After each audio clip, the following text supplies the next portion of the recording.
اختیار ہے۔ اللہ کے رسول صلی اللہ علیہ وسلم جب مکہ سے مدینہ ہجرت فرما کر آئے ہیں تو دیکھا کہ یہودی لوگ 10 محرم الحرام عاشورہ کے دن روزہ رکھتے ہیں۔ اللہ کے رسول صلی اللہ علیہ وسلم کو علم میں آیا کہ یہ لوگ شکرانے کے طور پر روزہ رکھتے ہیں کہ بنی اسرائیل کو اللہ رب العزت نے نجات عطا فرمائی تھی عاشورہ کا دن، اور فرعون کو غرق کیا تھا، ہلاک کیا تھا عاشورہ کے دن، تو شکرانے کے طور پر یہ لوگ روزہ رکھتے ہیں۔ تو اللہ کے رسول صلی اللہ علیہ وسلم نے میرے بھائیوں اور دوستوں کہ یہودیوں سے مشابہت نہ ہونے پائے، یہودیوں سے مشابہت نہ ہونے پائے۔ اندازہ کیجئے، غور سے سنیے گا اور تھوڑا ذہن اور دماغ کھول کر سنیے کہ یہودی لوگ کیا کرتے تھے؟ ناچتے گاتے نہیں تھے، الٹی سیدھی حرکت نہیں کرتے تھے، روزہ رکھتے تھے، عبادت کرتے تھے۔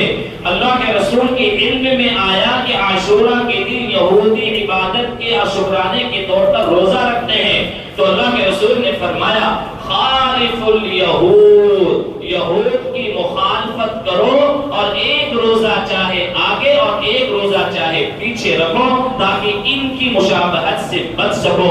عبادت میں، روزے میں بھی اللہ کے رسول نے یہودیوں سے مشابہت کو گوارا نہیں فرمایا۔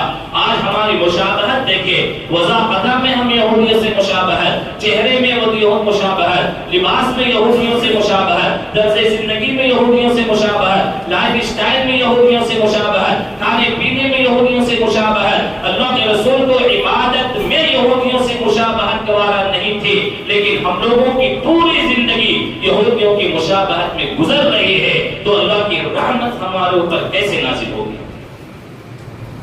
اللہ کے رسول نے فرمایا اگر میں اگلے سال رہا، زندہ رہا، تو ایک روزہ میں اضافہ کروں گا تاکہ ان کی مشابہت سے بچ جاؤں۔